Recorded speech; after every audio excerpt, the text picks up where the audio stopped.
Darling, Olivia Wilde, 2022. A lot of scenes where you see Jack giving love to his wife, and a lot of times it come across as absolutely unnecessary and redundant. And this is pretty much the same vibe that you have throughout the movie. It feels like it was it's not called a cash grab. That's the wrong word. But like, you know what I mean? Like a fan is also in the trailer, so it's really like a clickbait. Come see Harry Styles in an intimate scene. All the cool scenes in the trailer are the only cool scenes in the movie. There's no much more. You can every single part of the movie that is even remotely remarkable, it's already in the trailer. I think it's very underwhelming. And it's, But I would like to ask you my question. My burning question. I know what your question is. Because out of the two of us, even not the two of us, in general, you're a Harry Styles fan. I think because you like him already, I would like to know your opinion about his acting, specifically in Don't Worry Darling. Also, is not a good actor.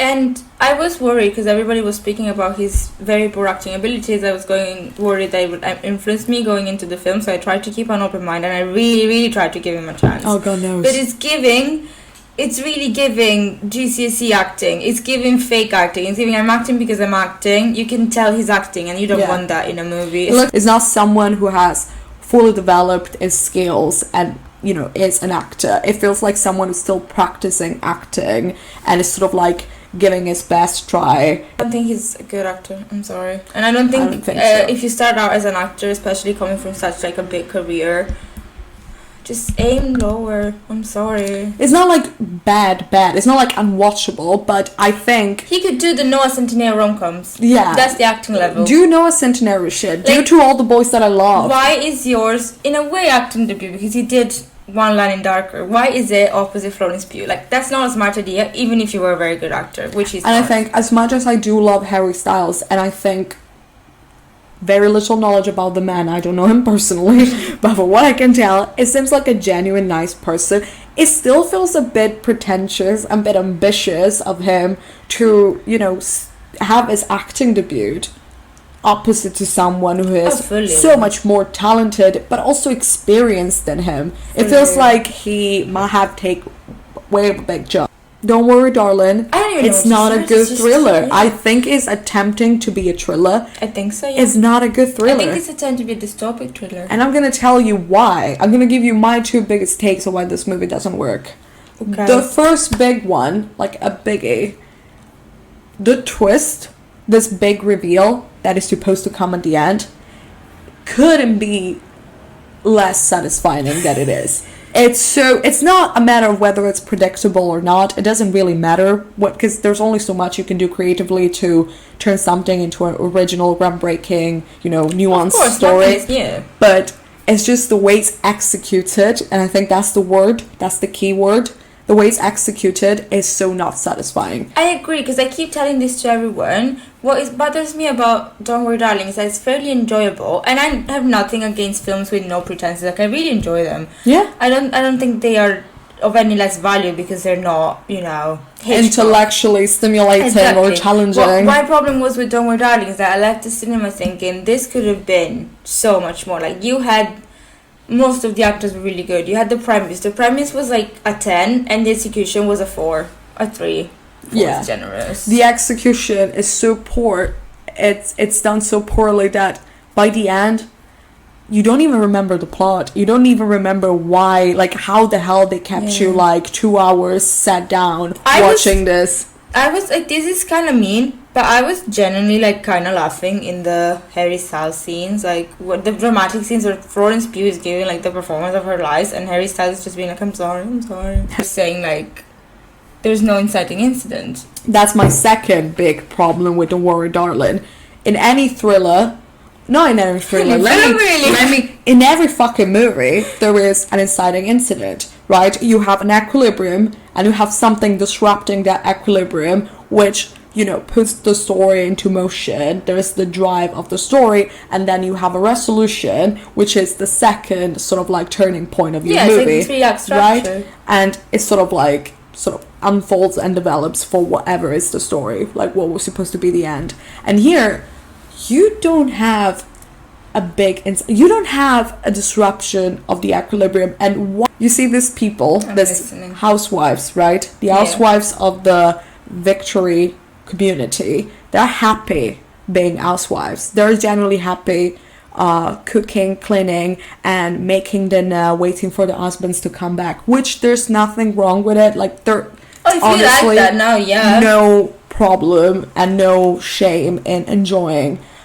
this type of life. Everyone has their own preference. But the point is, this movie is trying to tell you that this is bad, right? That this woman should deserve more. They deserve to live their life, develop their hobbies, and be free. Because the idea is that they are kept, literally kept, because this is the twist, prisoners of their husband's fantasy or what the ideal life is. And they're not aware of it. But the thing is, these women are happy. In this fantasy, they're happy. And there is no part of the movie in which what their husband do to them, like the sort of like program they're in, influence their feelings about what they're doing. Like, they are genuinely, honestly happy about being housewives. I think the problem is that, for me, the problem was also that there's the scene, Harry Styles' character is trying to justify himself. He's like, oh, you're happy here, I'm doing this for us. And she says, I was happy being a surgeon, because that's what she did before.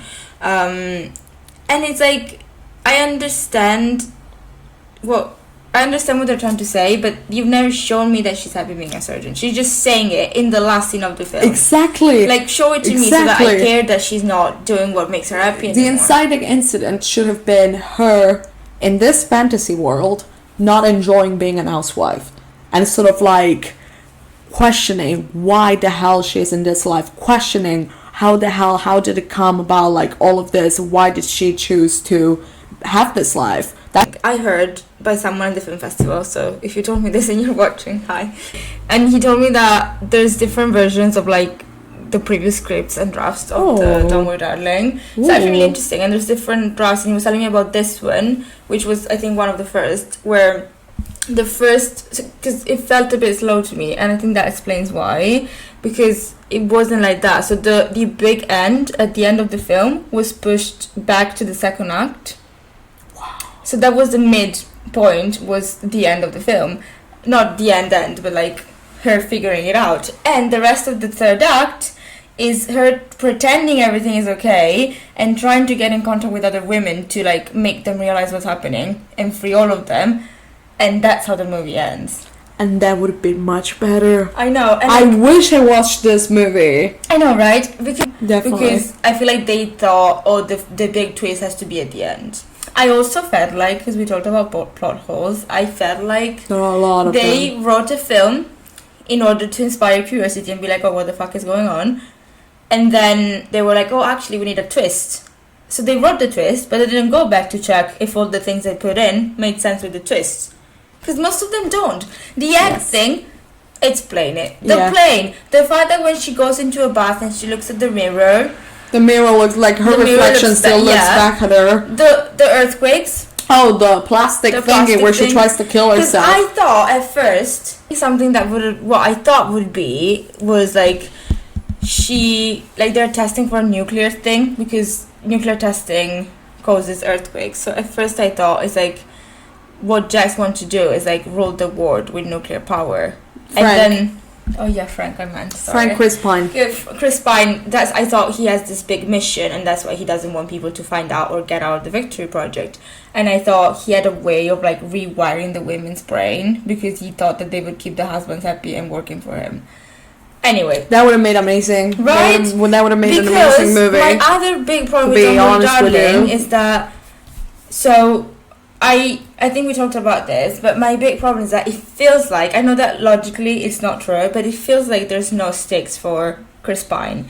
If there was no repercussion for Frank, if people left the Victory Project. Like, I know that another big reason why it's not satisfying. Yeah, but like, you're like, oh, I don't, like, why does Frank care if people stay? Because there's going to be new people, like... He doesn't need them. You don't even get to see the other women freaking out. Yeah. Like, you don't have to see any reaction, really. Exactly. My other problem is that at the end, Gemma Chan, stabs Chris spine, and she's like, "It's my turn now." Like, what was that about? Turn to do what? Because if that happened midway through the film, That would have made sense. right? And she could have been like, "Actually, I want to free all the women." Like, why and why now? It doesn't make sense. It bothers The editing me. is just, I think the editing shows that there was an idea of the movie that didn't match like the final product. That's true. You can tell there is a huge problem with the editing, but also even if the editing was great and all was in the right place, there are certain shock effect scenes that are absolutely incoherent with the rest of the movie. There is no cohesion overall. There is no I don't know. There is no theme. Interesting original work done with sort of like surface, like the superficial sort of like first impact you have of the movie, and there is very poor content. There's no substance. Another thing that bothered me was that Ellie's kind of constant visions, right? Yes. And it's like, it was very confusing to me because, well, first I'll say why it doesn't make sense, but like, there's no reason why she would see these random images. Only her and not any other woman. And like, it's not because I know that they explain the melody thing because Jack is singing to her. That makes sense. That I understand. But why she's singing things? Why? And it really bothers me because I thought Olivia Wilde was doing something, and it's probably not what she was trying to do. But me, an expert, I thought she was trying to make a commentary because some of the images that she shows are very similar to like 1950s popular movies. Yes. And the example is like the Tiller Girls, which is a phenomenon in culture in general, that is like these beautiful girls that all look the same, that perform very similar movements, and you have to look at them as a whole and not as a singular in order to see the movement and what's happening. And what's interesting is that this is actually a thing in film studies. Like Siegfried Kracauer analyzes this to talk about the value of cultural products and the mass ornament, which is this big mass of people that he thinks reflects the way the economic system works. So he says something like the Tiller Girls, which is a popular product, reflects the Fordist system of production. Anyway, that was a very long explanation to say that I thought she was making a comment on this, and she was using specifically the Tiller Girls to make a point of this, because obviously the Tiller Girls are an example of, like, in a way, women making a living for themselves but also being used for their looks. So I thought she was using all of this in the economic structure. I think you might. I think that I know she didn't do it. Yes, I think what you're saying is it would make sense. It would fit the context of the movie, but I don't respect Olivia Wilde enough to think that she did that on purpose. And she didn't, because if she did, she would have brought it home. You know what I mean? Yeah, she would have, exactly. She would have developed that further and wouldn't just put a hint there, but explain it. I don't think she knows who in a way. Explain it like, you know, with a scene, with a line, with anything. Yeah, and the thing is that for me, it bothered me because I was thinking, what did this image mean? And it felt like she just put random images that she thought were pretty. Yeah. And I wish, I'm not saying that she had to take Siegfried Kracauer, but I wish she took that meaning and, like, pushed it and said, when you deal with a movie like this, like you're communicating through visuals. Exactly. Do it instead of picking random things. Not only that, but, like, the subject matter, it's like, it just opens up to, of course it opens up to a big commentary. Like, you have a responsibility in a way when you are treating subjects like this to have something to say. You don't have a responsibility to say one thing specifically and have one opinion coming across the screen, but you should be saying something at least. I agree. Otherwise it's just a wasted movie, a wasted chance as a writer to, you know, like, speak your, like, to voice your sort of, like, vision or opinion. And you don't have to say something, you don't have to make the claim that women can be more than just housewives. You don't have to make this claim because it's a stupid claim. Do something. But say something, make a statement, make the movie worth it, make the movie, like, let's have a defining principle, a reason why this is interesting, this is relevant, and this is different from what we watched before. Because I feel like there are other examples, not even recent examples, of people trying to do this better than what she did. That's the thing, because, like, nothing is original. You don't have to be original, but just do it well and do it in your own way. And I feel like she took a lot and had something, had some personality to it. There's no personality, there was no directorial vision to it. It looks stunning, but that's not Olivia Wilde's job. Like, it looks stunning, but that's it. It's just enjoyable to watch. It's a good time. You have a good time watching the movie. Sure. But you feel like there's disappointment at the end, because the twist is... It could have been so much more. Yeah, the twist doesn't really say anything about the story of the characters. It just concludes the story. And it ends the story. I think when people, like, it's amazing to have discussions about a film. But I think when the discussion is almost exclusively focused on people explaining to each other the plot holes, that's when you failed as a film. Like, how the hell? Like, she was... Okay, so Alice, the protagonist... Yeah. She was sort of like laying on her bed in real life, in reality. Yeah. She would lay on the bed and be sort of like wired up into this program with her eyes open. So this sort of like virtual reality shit happened in a way such that she lay down on her bed, unconscious, and sort of like living this fantasy with her husband, not knowing that. But how would she... Because you remember that he would put a little bit, like, he would sort of like... clean her, like, yeah, and it was sort of like hydrate her lips by putting a little bit of water on her lips. Yeah. What else does he do? Like, does he feed her? How does she go to the bathroom? Would be my next question. Oh, there you go then. Because if he hydrates her lips, right, and makes sure she doesn't, when you lay on a bed and you don't clean yourself, like, you start developing, I don't know the words, but that... Also, did nobody look for them? Like, did she not have family, her co-workers? Yeah, we don't know. Look for them? Yeah. Like, she would work, like, what we know about her is that in real life, she was a doctor, and a surgeon, and she would have, like, long shifts, and I assume that the hospital knew about her. You would imagine, yeah. Also, another thing, there is a scene at the hospital where we see... two janitors of the hospital in a red suit. Fucking random. So random. I also thought, like, I thought... If you watch the movie, you understand why that matters and why it's random at the same time. I think it was just trying to be funny. But also, like, it's just... If they had showed us her life, because they do it so briefly, before she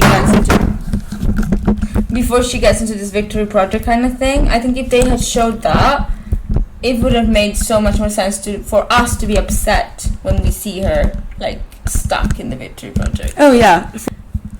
Putting, like, Florence Pugh and Chris Pine opposing each other worked really well. I really enjoyed the scenes. Oh, that was the best scene, I agree. Right? Even though I was like, what the fuck is the point of Frank? I still really enjoyed the confrontation between the two. And I feel like, I wish I saw that more. I really do. The best scene of this movie is when they have this confrontation at the table. Conclusive points. Execution was a big problem, and I think we can all agree, I think anyone agrees that this movie had, like, on premise, had a very good potential to be an interesting movie, to have something to say and add to the conversation, but it didn't even know how to start a conversation. This movie is messy. Yeah. And it was very rushed. It's messy, it seems incoherent, and rating for me overall I would say it's a 4 out of 10 just for Florence Pugh. Now that Florence Pugh is a 4, she is the 10 that elevates this rating from 0 to 4. Yeah, I know what you think. Now you have to say what we have to say every time, because this is the deal. All our social medias linked below. Subscribe, like, and stay tuned for new videos.